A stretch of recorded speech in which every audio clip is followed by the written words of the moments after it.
All right, so before that Cal game, you guys, I think were averaging 78 points for your opponents. And then at Cal, or when Cal was here, I think it was 60, and then Stanford below that. What have you been seeing defensively that's been working well? Yeah, I think the guys are just making improvements. The press has been effective in terms of taking the clock. The guys have just been more intentional with getting teams deeper into their shot clock. Contests have been better, and then the rebounding, has improved. And so when you put those different aspects together, you have a better chance to get a stop on a given possession, and less breakdowns, I would say, as well. Cleaner switches, when we need to switch. And then the multiple efforts have come into play as well. You're almost edged, you're beat a little bit, and then all of a sudden our guys are making the effort to get back into play. Yeah, you said Malik's game, I think the Cal game, was the best you've seen him play defensively. Yeah. When he takes a step forward like that, how does that elevate everyone around him? Yeah, it's huge. I mean, everybody wants, Malik and others to do well, and certainly, in that particular game, there were definitely strides made, no doubt about it. And he was playing at a much higher level, much more intensity, and just less mistakes. And even in the Stanford game, same thing. And so we're excited for where he's at right now. As teams start to get more film on this team, is there anything that you kind of need to anticipate, not changing, but adjustment-wise, kind of as you enter the later parts of the season? Yeah, you're always trying to improve, and sometimes, it's through your own film and your own evaluation, but it's also, like you said, what other teams do to you. And certainly we need to continue to get better on the offensive end. The way that we finished the game the other day wasn't great. You're going to miss shots from time to time, but, trying to search for cleaner looks, especially later in the game. The execution, we're going to be in tight games, and we have to be able to execute on both sides of the ball at key times. And as you look kind of down your bench a little bit, how have they been improving this season? They've done well. I think we have a pretty deep bench. Even though Elijah and Martin didn't get in the last game, they both had their moments. There's no question about it. In the Cal game, Martin stepped in and had some key minutes there for us at the end of the half, and then even in the second half, I thought he did well. And Elijah certainly in the American game, and some in Virginia Tech, as well. Made some strides there. So we're confident in these guys, and obviously, Jakari, he'll be back soon, so that'll be a good thing as well. When you look at Louisville, obviously a high percentage or shooting team from behind the arc, does it help that your team also has been productive from behind the arc when it comes to preparing for them? I think we play similarly. I think they're faster than us, in transition. They get it up quicker. They put it on you really fast. They're the fastest in the country, really, in terms of getting to the three right away. And so, they can beat you right there. If you're not on it, right away, it can be a long night. And so, it's going to be a big challenge for us. One of the keys is getting quality shots on the offensive end, so that we can get into our press and begin to try to slow that as best we can.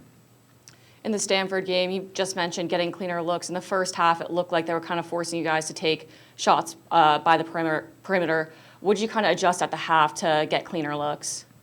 Yeah, I think the guys just settled in a little bit. The defense picked up, certainly, in that second half. We were getting stops, and so that run started with defense. And then we were able to get out, and go and transition.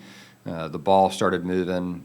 We started getting some clearer advantages, and then we're at our best when we're playing basketball that way. When Sam hit those back-to-back threes, that first one, it looked like Chance could have even taken it himself, but had the extra pass. What does that say about your team and just the unselfishness of it?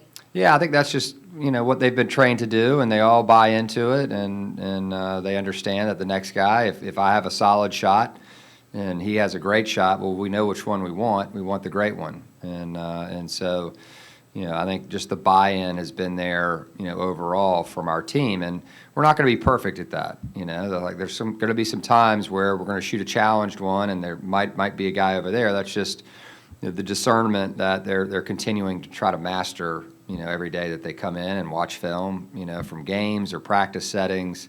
It's just a constant battle to try to get better at it. When you look at Louisville, I don't know if Conwell or Brown Jr., if they're set to play with their injuries, but how do you kind of go about that matchup when there could be two different sort of lineups that you're facing there? Yeah, and three, because they have the other kid, Johnson, as well, that might play. So it's like it is a little bit complex, to try to figure out. And so I think the best way to attack it is just to plan as if they're playing and have the guys prepared, if they're not as well. But ultimately it comes down to how we're playing, and are we playing at our best level, because we know it's going to take a really good effort, to beat Louisville on the road. Two tough road games, two good teams on the road for you guys. Is there something you change kind of pregame or, in the mentality so that you can prepare for visiting, a tough crowd or a hostile environment on the road? These guys have been in it, before. Texas was sold out, really good crowd. NC State was excellent in a big game. And I've heard great things about the Yum Center. I've heard it's one of the loudest in the country. And so, as a player and a coach, you always want to play in those types of environments. And so, it's our job to go in there and play well and compete hard and do our best. But there's not really anything that we do, outside in terms of bringing crowd noise into practice or anything like that. We just focus on the process and doing what we do. And when you look, specifically on these guys who are so successful shooting-wise, what can a defender or a team do to just really make them uncomfortable when they have the ball? Yeah, I think you just have to get out on their shooters without fouling, and get out and make sure that you're able to still be in gaps. You have to do both, because they're really, really good at driving to the basket and finishing, at the rim. They have multiple finishers, and so you can't just sell out to guarding the three, because they'll kill you at two.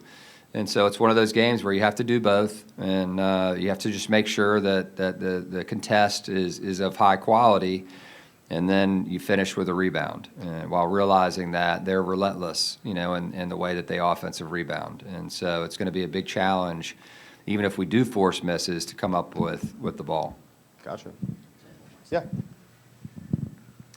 In that Cal game, 5 different players hit double figures. How does that versatility, how do you think that'll help you down the stretch in ACC play and then as you get into postseason? Yeah, I think it's been one of the strengths of this team, the depth and not being able to key on one guy and say, if we take this guy away, then you can beat Virginia. And I think that's, going to be important for us going forward. I think playing at different paces, is in different numbers. Maybe it's a high number, being able to win at a high number, being able to win in a lower scoring game. That shows the mark of a quality team, that you can respond to different situations. And so we're trying to, begin to be that team that can win in a multitude of ways. Quick one. Now that you're more than a few games into the ACC slate, what's it been like coaching in this conference, and how has you and your coaching staff kind of been getting acclimated there? Yeah, it's been good so far. Obviously we've had, a couple on the road, a couple at home, and now we're hitting a heavy road stretch here, which is not easy. We don't have an easy start, relative to the rest of the conference, which is the way that it fell. And so we've got to stand up here early and play well. But it's a little bit different because there's so many teams in the conference, and you're not playing everybody twice. You have one chance at each of these teams, and so you have to put everything into it and be ready. And certainly we know we have a big challenge coming up with Louisville here. Right. And do you like, and this is my last question, do you like having that early kind of difficulties, or would you have rather that been spaced out kind of over the course of your conference schedule? Yeah, you would rather have it more balanced. There's no question about it, where you're at home a little bit more, but to try to get your rhythm. But, that's just, you play the schedule you're given. You can't worry about it, and there are reasons that they put put it this way or set it up this way, and so we have to just respond and can't complain about, home, road, whatever it is, or who you're playing. It's just we have to handle our business. Cool. Thanks, Coach. Yeah, thanks. Yeah.